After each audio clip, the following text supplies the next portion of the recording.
Hello students, welcome to Legacy IAS Academy.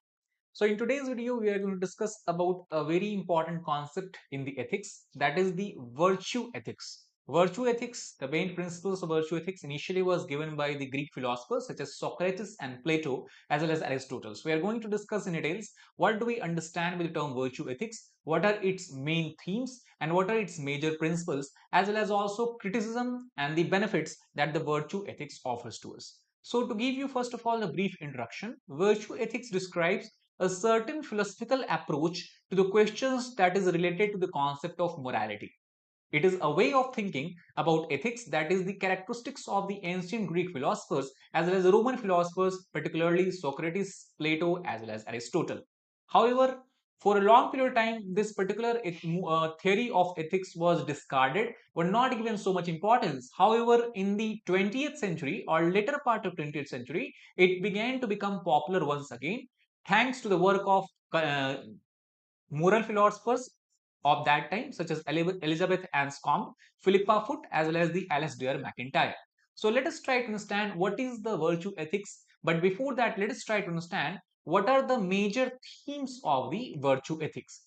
Now, virtue ethics, the most important question that it tries to answer is that how should I decide how to live? That means how should a particular individual or any individual decide that how he or she should live one's own life. It is somewhat similar to the major question that has been asked in many philosophical schools, that how should one live. To understand that, first of all, if we talk about apart from virtue ethics, there are a lot of other schools of thought and philosophy that try to answer the question that how a particular individual should live. So three such schools we can discuss in briefly. The first answer is what we can refer as given by the religious schools, which believe that the religious scriptures such as Bible, Torah, or the Old Testament as well as New Testament, we should basically refer to these scriptures if we have to decide at how I should live one's life.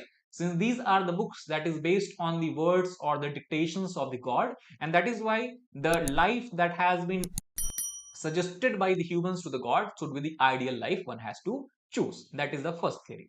Second school of thought that talks about how one should live one's life is utilitarianism, also called as consequentialism, which was given by philosophers such as Jeremy Bentham. The utilitarianism school of thought clearly says that one should take part in such actions where the overall happiness of the society increases, while overall sadness or overall what we can understand is the uh, uh,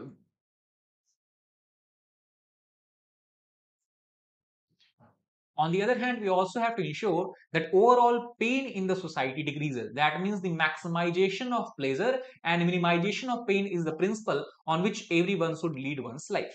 That means, for example, if you're doing such activities which is increasing the overall pleasure of society, that means your activity is right, your act is good. If you're taking part in such activity where the overall pain in the society increases, people are becoming more sad, the quality of life is becoming more bad for them, that means that act is bad. That is the second school of thought that give or try to give an answer to how to live one's own life. Similarly, the other school of thought that was given by a well-known German philosopher Immanuel Kant, which is called as Kantian ethics. Now, Kantian ethics clearly says that one should act in a certain manner that it become a duty and law of the general society. That means one should always do a certain act which is morally right as a matter of duty, not as a matter of circumstances. For example, like lying, one should always try not to lie, one should always try to be honest, speak truth, no matter what circumstances he or she can find himself in. Similarly, if you want to be honest, one should be always honest. If one should always try to help others as a matter of duty, and that is why Kant has given the maxim of categorical imperative. About Kantian ethics, if you want to know about details, we already have made a video on that, so you can check that particular video also out. So apart from virtue ethics, these were three major schools of thought that had tried to provide answers that how a particular individual should try to live one's life. Now let us come back to the virtue ethics. So virtue ethics, rather than just answering to how to live, it try to answer how a person should decide actually that how to live. And while doing so, what a person has to make sure that he clearly understand that what kind of person does want to become. It is not only talking about a particular act of kindness or particular duty of speaking always truth, but also talking about the overall personality of person, that he or she should take part in such activities, should try to cultivate such habit which make him or her a much better person or a kind of person what he want to become. And in this context, virtue ethics pays a very strong emphasis on the qualities that need to be cultivated in the humans so that the overall prosperity of the humanity increases. Not only to talk about the qualities that need to be cultivated inside our brain or cultivated inside ourselves, but it also talks about such qualities or such actions and habits that need to be eliminated again to make sure that we are living a prosperous and well-being life or a good life. So that is overall the central theme of the virtue ethics. Now let us try to understand this context. What has been the Aristotle's approach in this particular school of thought? So, as far as the Aristotle is concerned, he has written a book that is called as Nicomachean Ethics, where he have clearly explained his concept of the ethics and his concept of the virtue. So, as per the Nicomachean Ethics, he has said that the concept of virtue, it has derived from a Greek word that is called as arete. Arete basically means a kind of excellence.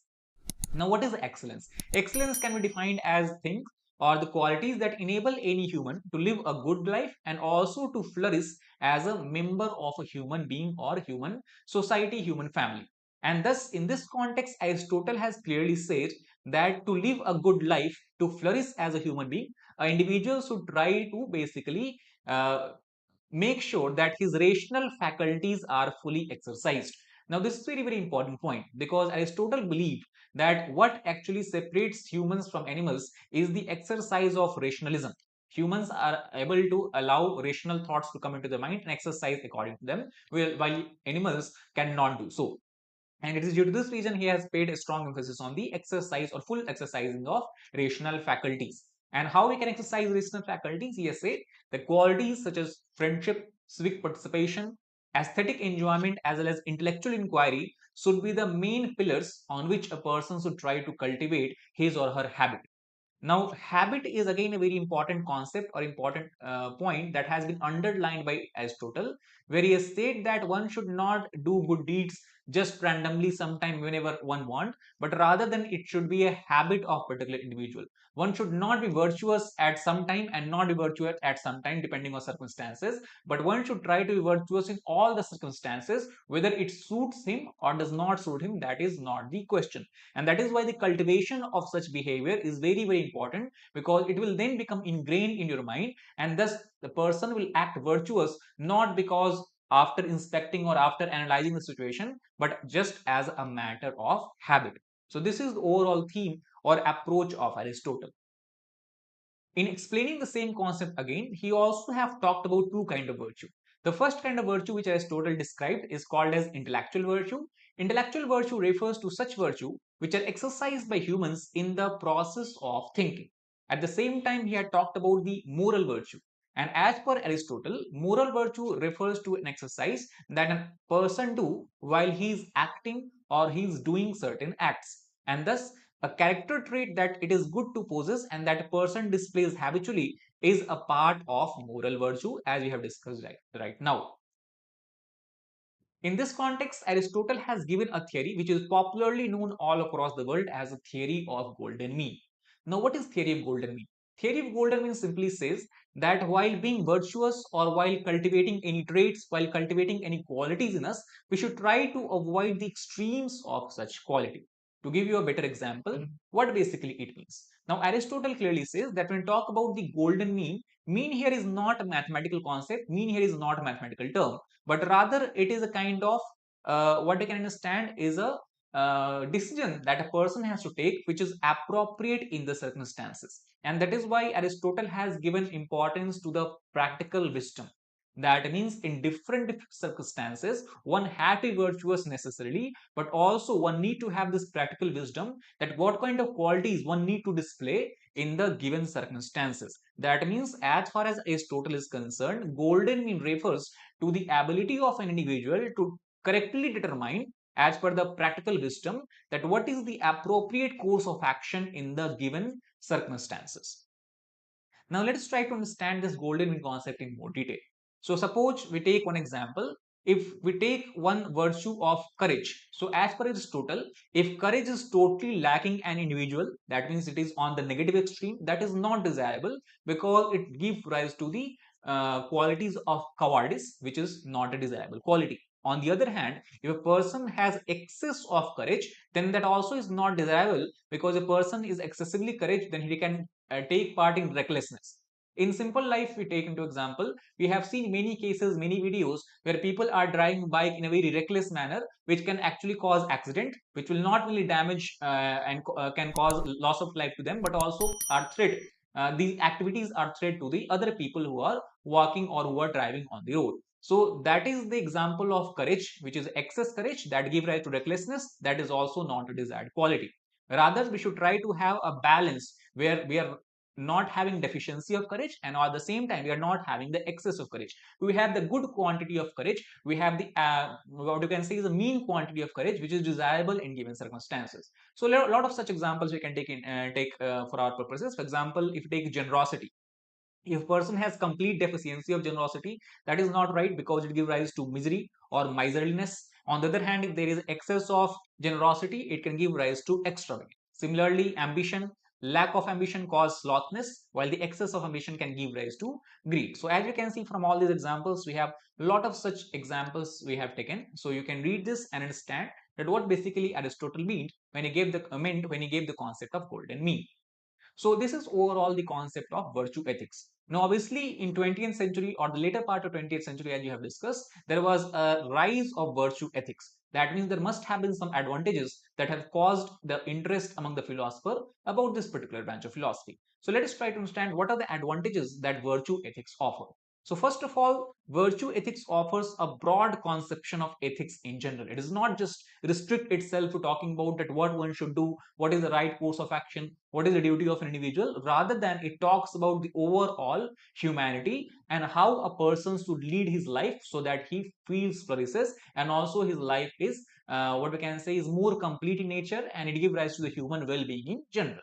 Second advantage that virtue ethics offer is that it tries to avoid the inflexibilities of the rule-oriented ethics. To give you an example, suppose you take Kantian ethics. So as per Immanuel Kant, he clearly has stated that no matter whatever his circumstances, one should never lie. And that is why we talked about in the last video that as per Kant, if suppose some criminal is coming into your house and he simply asks you that where is your money, where you have kept your money and your gold, tell me the exact place and I will go and rob it. Now obviously, as per Kant, you cannot lie, so you will say that okay, take this lock, this is my locker in the first floor on this particular room, you can go and rob it. So that is also not a good act, or that is also not a right act, and that is why the iron rigidities that is offered by such rule oriented ethics are not present in the virtue ethics, and that is why it is much more easier to comprehend, easier to apply in our life as well. And the last important advantage that virtue ethics offer is that it try to pay more attention to the inner states, inner being and feelings of individual, as opposed to focusing exclusively on the actions. Let us try to understand this from the point of view of utilitarianism or the consequentialism. For example, utilitarianism say that you should try to act in a certain manner that basically increases the happiness in the society. So, for example, a shopkeeper, he will not try to be dishonest because he know that if he try to be dishonest, then it is bad for his business, because people will feel unhappy if they come to buy something from his shop, and rather than they will go to the competitor. And that is why shopkeeper is not lying. But he is not lying because he is virtuous. He is not lying simply because it is good for his business. On the other hand, an individual who is not lying just because he know that it is a virtuous capability, or it is a kind of having what you can say is virtuous capacity or a skill to not lie, and that is why in that context overall act will be quite different, the feeling will be quite different. And that is why what virtue ethics try to explain, that rather than just focusing upon the rules and goals and overall the intent, we should focus upon the inner state and feeling that is giving rise to different sort of actions and behavior in the society. So these are the three major advantages of the virtue ethics that has made it more interesting among the recent philosophers. However, there has been several criticism to the virtue ethics as well as objections we can say. So let us try to understand this also, that what are the major criticism or the objections of the virtue ethics. So first objection is that virtue ethics try to explain that how should or how can an individual flourish in the society. It talks about the well-being of the individual. It talks about the overall life of the individual, good quality of life of individual. But this is something that is not a moral question. Rather than it is much more narrow question, much more self questions of self-interest. And that is why in this regard, many philosophers believe that virtue ethics, while focusing mainly upon this question, tries to take the moral theory away from the proper concern of moral theory, where it have to give a concept of morality, have to give a general duty, general rules on which society and humans can function. Second, virtue ethics also suffers from this problem that by itself it cannot really answer any particular moral dilemma. It simply says that you should do what a virtuous person would do. But again, what a virtuous person would do is again a $1 million question that no one can give correct answer to. That is why it is not very concrete in the nature, and thus people, even if we try to follow it, will not be able to get the proper answer to their different moral dilemmas. Third, moral virtue ethics focuses upon actually do not focuses upon the what we can say luck and the circumstances, because it says that we should try to cultivate such traits, such natural temperament, and try to be virtuous in nature. But many times what happens, it is very difficult for any individual to alter his or her inborn traits or the natural temperament, which is dependent on the luck and the circumstances in which he or she grew. For example, having the virtue of courage is expected as per virtue ethics. But again, if a person is not so lucky, he has not grown in such circumstances where it can be courageous, that means the virtue ethics is basically penalizing people who are not fortunate enough to have such kind of temperament. So it is the third objective or third criticism of the virtue ethics. However, in conclusion, what we can simply say that naturally virtue ethicists believe they can answer these objections, but even the critics who put them forward would probably agree that the revival of virtue ethics in recent times has enriched the moral philosophy and broadened the scope in a healthy way. Not only that, it also has given rise to different moral questions and moral dilemma, which can be seen in the new light of virtue ethics. Virtue ethics also has given rise or supported the moral philosophy that in modern times has been given or questioned by the feminist movement or the feminism movement. So these are some of the good points about virtue ethics. Obviously, none of the theories out of all the theories that we have discussed is what I can say foolproof in itself. But by having a look at all these different theories, we can actually try to answer the questions that we have for ourselves and try to pave a path which can be beneficial for all. Beneficial for all. So that is all about this particular issue. I hope you understood about the concept of virtue ethics and what is the Aristotelian principles. If you like the video, please hit the like button, share it with your fellow aspirants, as well as subscribe to our channel for the more helpful content. Thank you very much.